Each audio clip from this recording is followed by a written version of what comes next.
Hi ka-Dream Home! Happy Saturday!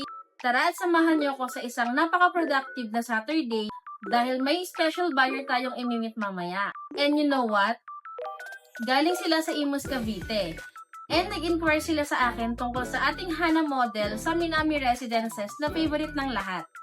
And maski ako ay super excited na ipakita sa kanila mamaya yung unit na in-inquire nila. And I'm sure na mas mai-inlove sila pag nakita nila ito personally. At hindi ko napapatagalin ang video na to. Kaya mamaya samahan nyo ko na i-assist sila sa kanilang mga concerns regarding din sa kukunin nilang property sa Minami Residence. By the way, kung bago ka pa lang sa channel ko, please don't forget to subscribe and hit that notification bell para palagi kang updated sa mga house tours, community tours, at real estate tips na ina-upload ko sa aking YouTube.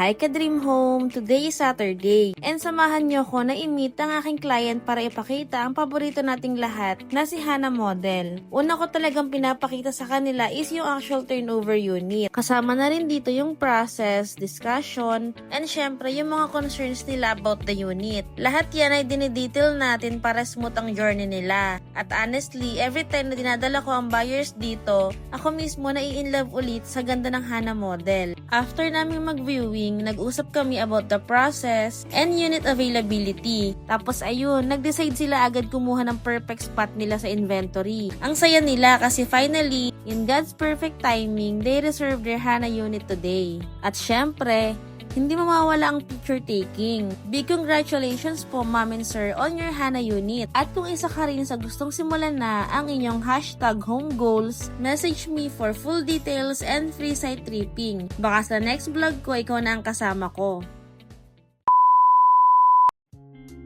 Last week, nakapag-reserve na si client. And today, nag-decide sila na pumunta ng maaga sa office para ikandak ang kanilang documentation. Kasama na dito ang counseling, document signing, at syempre, ang kanilang down payment. Actually, nag-decide din sila na magbigay ng big down payment para mas mababa na lang ang balance na ipaplan nila for installment. Dito sa ating office, iba-iba ang transactions ng mga buyers. May nag-documentation at signing, meron namang payment lang, at merong din nag-submit ng lacking requirements. Pagpasok pa lang sa office, makikita agad yung nakapost na step-by-step process ng documentation from reservation up to title transfer.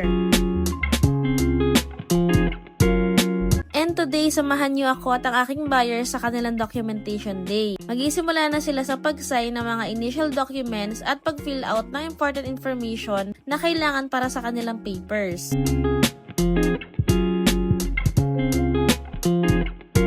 Kasama ko ngayon ang aking partner na si Mitch at kami ang mag-aasikaso at mag-a-assist sa buyer mula simula hanggang dulo ng process. Habang nag-isimula na mag-sign ng document si buyer, naka-standby ako para masagot agad kung may mga tanong sila tungkol sa details or sa process. Alam nyo ba ka-Dream Home? Nasa buong process ng pagkuha ng bahay, isa sa pinaka-basic at pinaka-madaling part ay ang documentation. Yes, kasi dito sa amin, sinisigurado naming smooth at hassle-free ang transaction ng bawat buyer. May naka-assign na account officer para sa bawat unit, kaya may dedicated na taong nag-handle ng account nyo mula umpisa hanggang matapos. Pagdating sa home ownership journey, dito nagisimulang maramdaman ng buyer yung totoo na to na moment. During documentation, dito pinapaliwanag lahat from your contract, schedule of payments, responsibilities as a homeowner, hanggang sa mga next steps pagkatapos mo mag-sign. Parang guided tour siya, pero para sa papasukin mong future home. Kaya hindi ka mawawala o malilito kasi step by step ka naming ina-assist. At syempre, part ng journey ang payment stage, lalo na yung down payment. Marami sa mga buyers natin, dito nila nararamdaman yung excitement kasi bawat bayad nila, isang hakbang ulit papunta sa dream home nila. May iba pang nade-decide magbigay ng mas malaki o big down payment para mas bumaba ang monthly. Depende sa goals nila. Kaya kahit parang intimidating sa simula ang pagkuha ng bahay, once na nasa documentation at payment stage ka na, marirealize mo na madali lang pala. Lalo na kung may team ka na gumagabay sa'yo every step of the way. At alam nyo, ka-Dream Home, kapag nakikita ko yung mga buyers nating dumadaan sa documentation at payment journey, napapangiti talaga ako kasi bawat pirma, bawat instruction, bawat payment, may istorya sa likod nun. May mga buyers na super excited kasi first home nila, mayroon namang galing pa sa ibang bansa na pinag-ipunan talaga para sa pamilya nila dito, at meron ding mga couple na dream nilang mag-start ng bagong chapter sa sarili nilang bahay. Kaya todo focus sila sa proseso. Kaya sinasabi ko palagi, hindi lang ba sa documentation yan, ito yung moment na nagsisimula ang buhay mo bilang homeowner. At para sa mga future home buyers na nanonood ngayon, huwag kayong matakot sa process. Normal lang na ma-overwhelm sa simula, pero once you take the first step, susunod na yung iba. Ang importante, may guide kayo, may tamang sumasagot sa questions nyo, may nag-aasikaso ng papers, may team na nag-aalaga ng account nyo, at nandito rin ako para tulungan kayo from day one.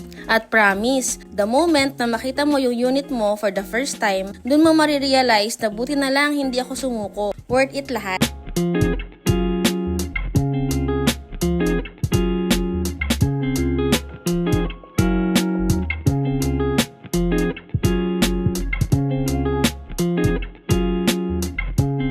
Kaya kung nangangarap ka ng bahay ngayon, unti-untiin mo lang. Start with inquiry, then reservation, then documentation, hanggang sa dumating yung araw na hawak mo na ang susi ng sarili mong bahay. Hindi man madali ang buong journey, pero hindi ka namin papabayaan sa bawat hakbang. At dagdag ko pa ka-Dream Home. Habang tumatagal ako sa real estate, mas lalo kong naiintindihan ang pagkuha ng bahay, hindi lang siya financial decision. Emotional journey talaga siya. Kasi isipin mo, bawat buyer may kanya-kanyang dahilan kung bakit sila nagde-decide mag-invest. May mga parents na gusto nang mag-build ng stable environment para sa mga anak nila. May OFWs na ilang taon nagtiis sa abroad para makaipon. Merong mga single professionals na gusto rin magkaroon ng sariling space para masimula ng independent life nila. At bilang real estate agent, privilege sa akin na maging parte ng important milestone na yan. Kaya tuwing may buyer ako nag-fill out ng documents, hindi ko tinitingnan yon as paperwork lang. Nakikita ko siya bilang unang hakbang papunta sa bagong buhay. Kapag nasa documentation stage na, dito nagsisimula na mas maging klaro sa buyer kung gaano ka-doable pala ang process. Dito rin namin sinisigurado na naiintindihan nila lahat. Kasi ayokong may pumasok sa journey na hindi kampante o hindi sure sa mga next step. And syempre, pagdating sa payments, dito na lumalabas yung disiplina at commitment ng buyer. Hindi namin minamadali. Ang goal namin is maging comfortable kayo sa monthly, sa schedule at sa budget nyo. May mga buyers pa nga na nagsasabi sa akin, Miss Mary, akala ko mahirap. Pero nung na-explain mo, parang ang gaan. At tuwing naririnig ko yon, sobra ako natutuwa kasi ibig sabihin, nagiging confident sila sa decision nila. At para sa mga future home buyers na nanonood ngayon, gusto ko lang sabihin na normal na kabahan, normal ma-excite, normal malito sa simula. Lahat ng homeowners ay dumaan din sa exact same process na dadaanan nyo.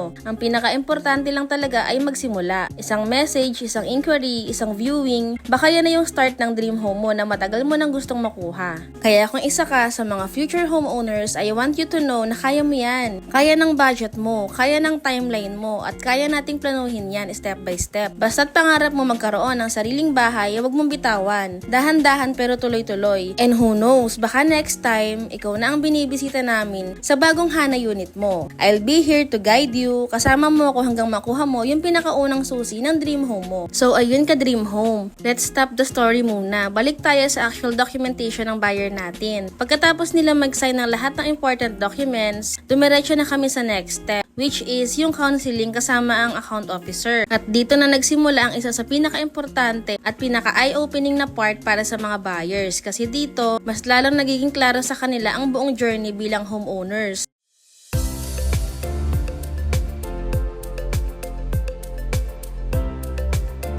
And naka-ready na rin si officer to present with her slide. At naka-prepare na ang visuals para hindi marito si buyer. Kita mo talaga ng organize ang flow. Step by step na nakalatag lahat para maging smooth ang understanding ng buyer sa buong process. At habang nakaupo sila, unti-unti nang pinaliwanag sa kanila ang full process ng napili nilang bahay. Ito, sinasabi kung paano tatakbo ang payments mula sa monthly down payment, monthly amortization, due dates, penalties, grace period, hanggang sa exact amount ng babayaran nila nila bawat buwan. Kasama rin sa counseling ang requirement submission. Dito nila malalaman kung ano pa ang kulang, ano ang kailangang i-update, ano ang dapat ipanotarize at kung hanggang kailan dapat maipasa. Para itong checklist ng to-dos bago tuluyang ma-process at ma-approve ang account nila sa bank financing. Of course, bank process briefing din. Ipinapaliwanag kung paano gagawin ang CI or credit investigation, ano ang pwede nilang i-expect, ano ang possible result, at ano ang gagawin para mas maging smooth ang approval. Habang nagkikwento si officer, makikita mo sa buyer yung halong excitement at readiness. Yung tipong,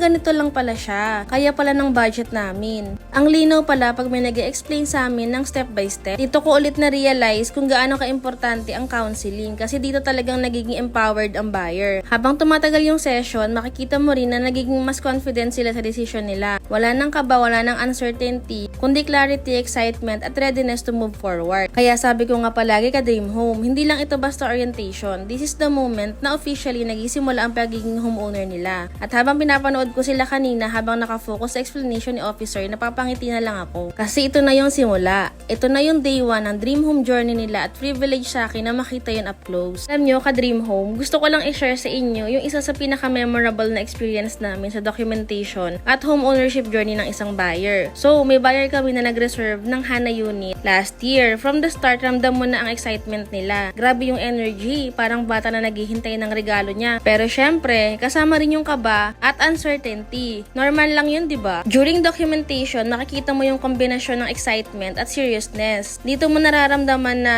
okay, this is real. Hindi na lang dreaming, pero may step na talagang ginagawa para sa future home mo. At habang nagkikwento ako sa'yo ka-Dream Home, gusto ko lang i-highlight. Hindi lang ito basta paperwork. Ito yung journey na unti-unti mong mararamdaman na ito na yung sariling bahay ko na. Every small step, from reservation, documentation, counseling hanggang sa payment, may meaning at may storya sa likod. Kaya para sa mga future home buyers na nanonood ngayon, huwag kayong matakot o ma-overwhelm. Normal lang yung kaba, normal lang yung excitement, at normal lang yung maraming tanong. Pero step by step, dahan-dahan, guided kayo, and trust me, worth it lahat. Pag narating nyo na yung day na hawak nyo na ang susi ng sarili nyong tahanan.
ayun ka-dream home. After ng lahat ng discussions, explanation at syempre yung mga pirmahan ng documents, dumating na tayo sa isang pinaka-importanting part ng journey, ang down payment stage. Ito yung moment na parang mas nagiging real ang lahat para sa buyer.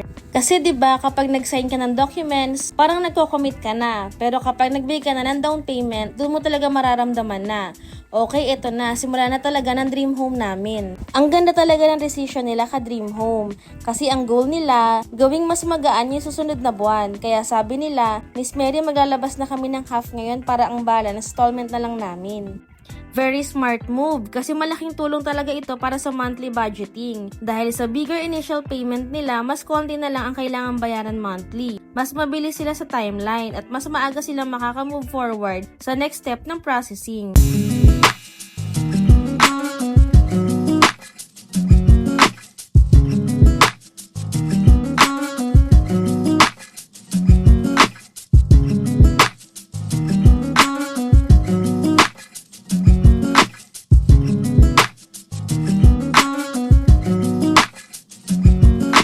And right after ng buong documentation journey ni buyer, finally natapos na rin kami sa lahat ng proseso. Mula sa documentation, counseling hanggang sa payment, everything went smoothly. At syempre, thankful din kami sa buyer dahil ang bilis nila mag-comply at very decided sila sa kanilang home investment. Alam mo yung feeling na paglabas namin ng office, pareho kaming nakangiti. Kasi alam namin na another step closer na sila sa kanilang future home. Sila yung klase ng buyer na pinag-iisipang mabuti ang future, responsable at talagang ready maging homeowners. And seeing that journey up close, ibang level talaga yung fulfillment.